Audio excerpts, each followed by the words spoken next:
Pastor Dan from Dexter Gospel Church. Thanks for watching this Proverbs Practical. Today's proverb contrasts the outcomes of decisions made in humility and in pride. We're in Proverbs 11:2. It says, "When pride comes, then comes shame. But with the lowly is wisdom." It is ironic that so much of what we get out of life is the opposite of what we put in. Often we're told, hey, you get out of this what you put into it, and in things like sports and hobbies, that's often true. But in life itself, Jesus made this point, that whoever gives up his life for Jesus' sake will save it. The person who tries to keep it for themselves ends up losing it. Nowhere is that more true than with pride and humility, though. When we exalt ourselves, the outcome is not exaltation, it's being brought low. When we humble ourselves, the outcome is not being brought low, but rather being lifted up. There's no surer route to shame than to be proud. It's so tempting to think of ourselves more than we should. It's so easy to be deceived into that. But in reality, only God deserves glory. Our pride should be in our weakness and His strength, not our own strength. When we exalt our strength or goodness, God will work to reveal that we are not so strong or good after all.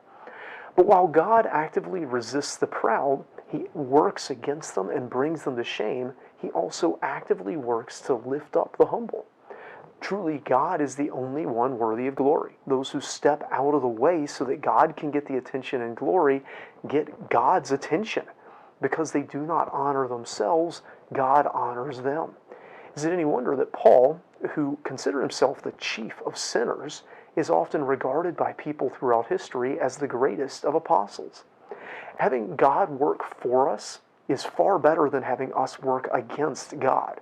So, with this humility is wisdom. Decisions made from a position of humility will tend to work out better than decisions that are made from a position of pride.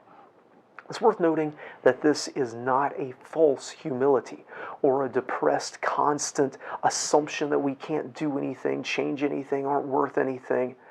Certainly, our worth should be found in Christ, not ourselves.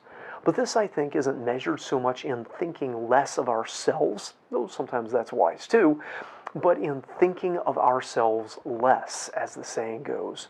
It's treating others as more important than ourselves. Their wishes is more important than ours. Their needs is more important than ours. Putting other people and putting God first. That's what Jesus did. And that's the kind of life that God honors. I hope this video is a help to you. If so, give it a thumbs up. If you haven't already, subscribe to our channel for more comments on the Scriptures. We'd love to see you in the comments of these videos, especially if you've got questions about the Bible or things you'd like us to pray for. And we'd love to see you in person here at Dexter Gospel Church. Until next time, I hope you stay well and make decisions humbly.